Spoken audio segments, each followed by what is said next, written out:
4월 현재 제 피부 상태예요. 사진에서는 잘 안 보이시겠지만 아직 부분 건선이 남아있고 다이어트로 치면 좀 정체기가 온 느낌입니다. 요즘 식단도 좀 느슨하게 하고 운동도 예전만큼 자주 못해서 그런 것 같은데 사실 저는 이 정도만으로도 되게 감사한 마음을 가지고 있고 앞으로는 조금 여유로운 마음으로 식단이나 운동을 지속해보려고 합니다.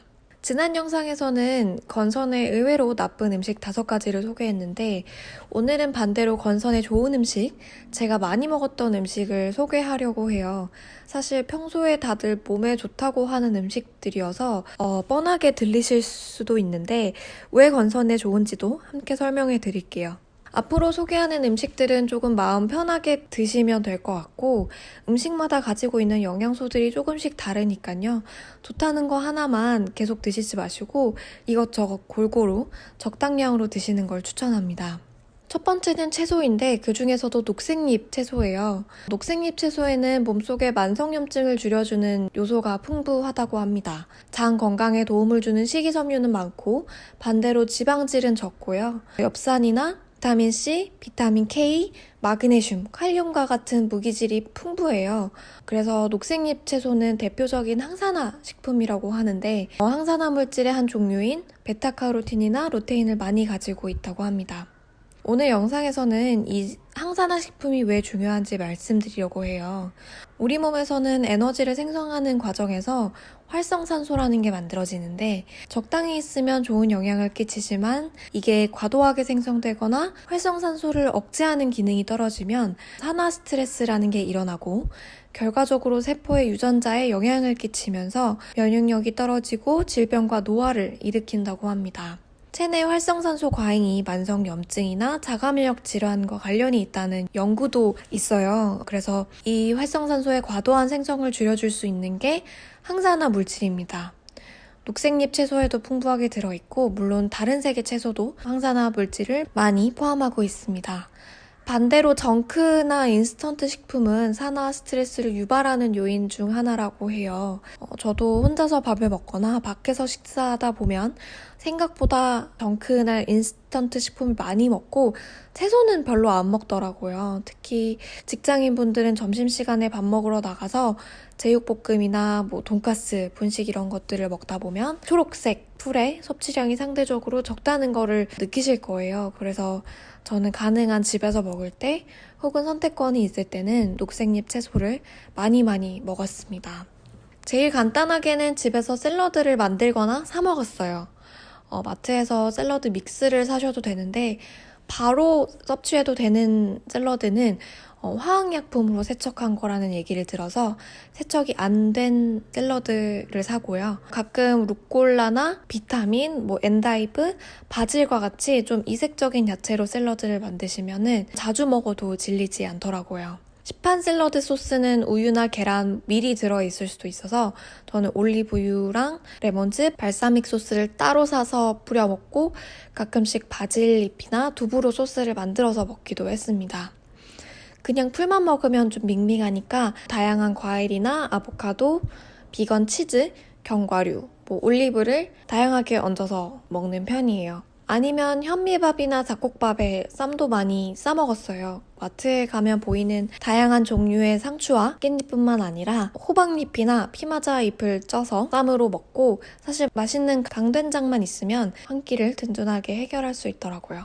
녹색 채소를 나물하고 볶음 형태로 반찬으로도 자주 먹었는데 요즘 봄이니까 봄동나물, 취나물, 시금치나물, 참나물, 그리고 민들레 무침, 부추 무침, 청경채 볶음, 공심채 볶음 등등 생각보다 선택사항이 많아요.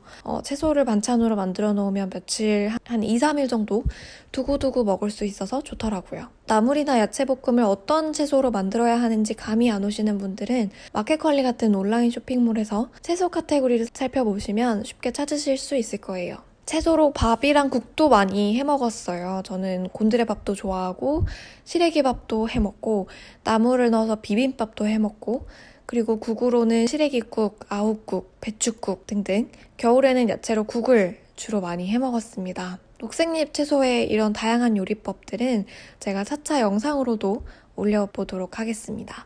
두 번째는 과일입니다. 제가 원래는 과일을 찾아 먹을 정도로 좋아하지는 않아요. 가끔 그에 복숭아가 맛있다고 하면 좀 먹고, 수박이 달다고 하면 먹고, 대부분은 케이크나 빙수에 얹어져 있는 정도만 먹는데요.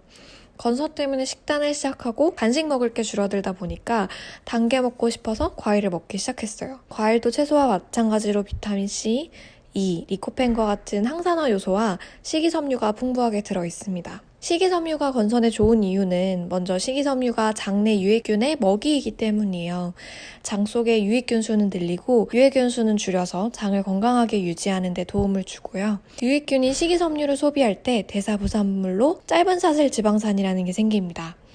얘네들이 장세포 주변의 염증을 줄여주는 역할을 한대요. 제가 건선이 장의 건강과 연관이 있다고 했던 거 여러 번 말씀드렸는데 기억하시죠? 또 식이섬유는 몸속의 독성 물질에 달라붙어서 배출도 시켜주고 화장실도 잘 가게 도와줍니다. 그래서 이 식이섬유가 풍부한 과일을 저는 딱히 종류는 가리지 않고 최대한 제철 과일 위주로 챙겨 먹고요. 수입 과일은 농약을 많이 친다고 해서 먹어야 한다면 최대한 깨끗이 세척해서 먹었습니다. 건선 치유책을 쓰신 파가노 박사가 쓴 책에 보면 건선이나 건선 관절염이 있는 경우에 딸기와 감귤류를 조심해야 된다고 해서 그 둘은 최대한 적게 먹고 있습니다.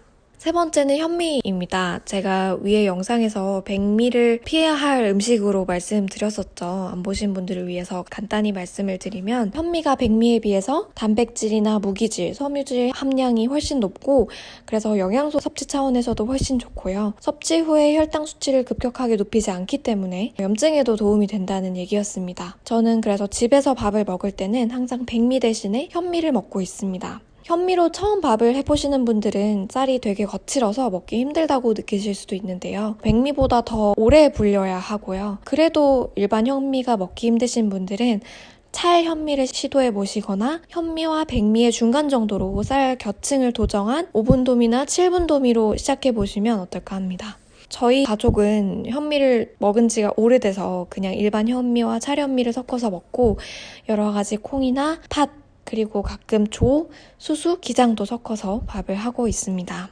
네 번째는 콩류예요. 아무래도 고기를 적게 먹다 보니까 고기 대신 뭘 메인 디쉬로 올릴까 고민하다가 두부를 자주 찾게 되었어요. 콩류는 아시다시피 단백질이 풍부하고 식이섬유도 많고 철분, 마그네슘, 아연과 같은 무기질을 많이 가지고 있다고 해요. 외국에서는 콩이 이미 베지테리언이나 비건의 식물성 단백질 공급원으로 인기가 많은데요. 식물성 단백질은 사실 동물성 단백질하고 성분 자체에는 큰 차이가 없습니다. 다만 같은 양의 단백질을 고기와 콩으로부터 섭취한다고 했을 때 그 고기에는 콩에 비해서 포화지방이 20배가 넘게 많고 칼로리와 콜레스테롤도 훨씬 높다는 단점이 있죠. 제가 처음에는 콩으로 만든 요리를 떠올렸을 때 두부, 낫또, 콩밥 정도 생각났었는데 맨날 같은 것만 먹다 보니까 좀 질려서 식단을 하면서 좀 찾아봤던 게 한식에서는 비지찌개나 콩국수도 저는 너무 좋아하고 물론 면은 쌀면으로 먹어요. 그리고 외국 음식 중에서는 병아리 콩으로 미트볼같이 만든 중동 요리 팔라펠, 이거는 집에서 만들기보다는 밖에 나갔을 때 먹는 음식이고 인도네시아의 콩 발효식품인 템페라고 있는데 이거는 그냥 얇게 썰어서 구워 먹으면 맛있어요. 발효식품이라고 해서 된장이나 낫또처럼 냄새가 나는 게 아니고 그냥 고소해요. 그래서 쉽게 먹을 수 있고 각종 야채나 빵을 찍어 먹을 수 있는 후무스, 병조림 콩을 사서 통조림 말고 병조림 콩을 사서 샐러드에 넣어 먹어도 맛있더라고요.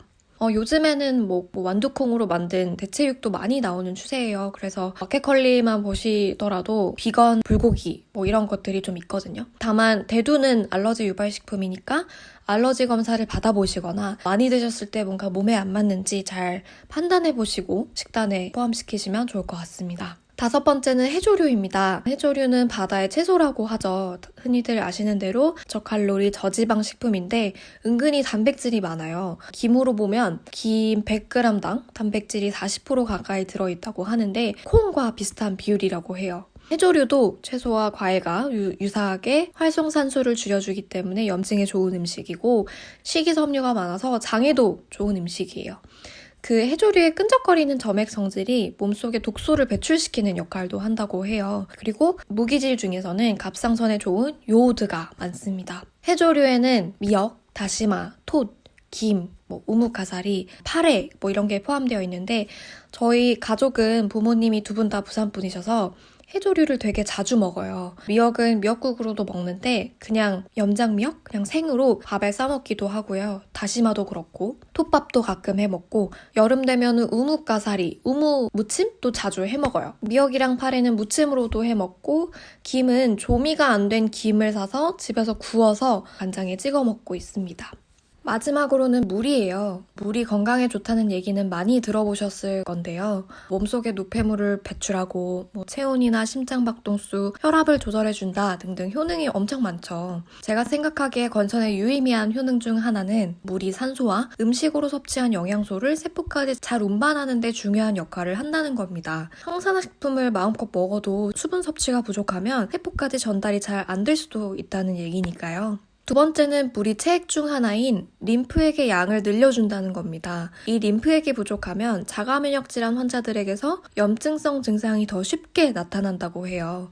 제가 예전 영상들에서 건선이 보조 T세포 1과 보조 T세포 2의 불균형에서 온다고 말씀드렸었는데 혹시 아직 안 보신 분들은 위에 영상에서 자세히 소개되어 있으니까 보실 수 있고요. 이 보조 T세포들이 림프구의 한 종류들이고요. 보조 T세포 불균형의 원인이 림프의 불균형, 즉 림프 순환의 문제라는 주장도 있습니다. 그래서 저는 평소에 물을 잘 챙겨 마시는 편은 아닌데 운동을 하면 확실히 물 섭취가 늘더라고요. 그리고 커피나 술, 탄산음료의 섭취는 오히려 물 마시는 효과를 줄인다고 하니까 이 측면에서도 피하시는 게 좋을 것 같아요. 제가 식단 초반에는 공복에 미지근한 물 한 잔이 몸속의 노폐물 배출과 림프 순환에 좋다고 해서 매일매일 챙겨 마셨었어요. 그래서 일어나자마자 씻기도 전에 맹물은 잘 안 넘어가서 항산화 효소인 비타민C가 가득한 레몬즙을 한 스푼 정도 타서 먹으면 맛이 되게 좋아요. 그래서 그거를 공복에 꾸준히 마셨었고요.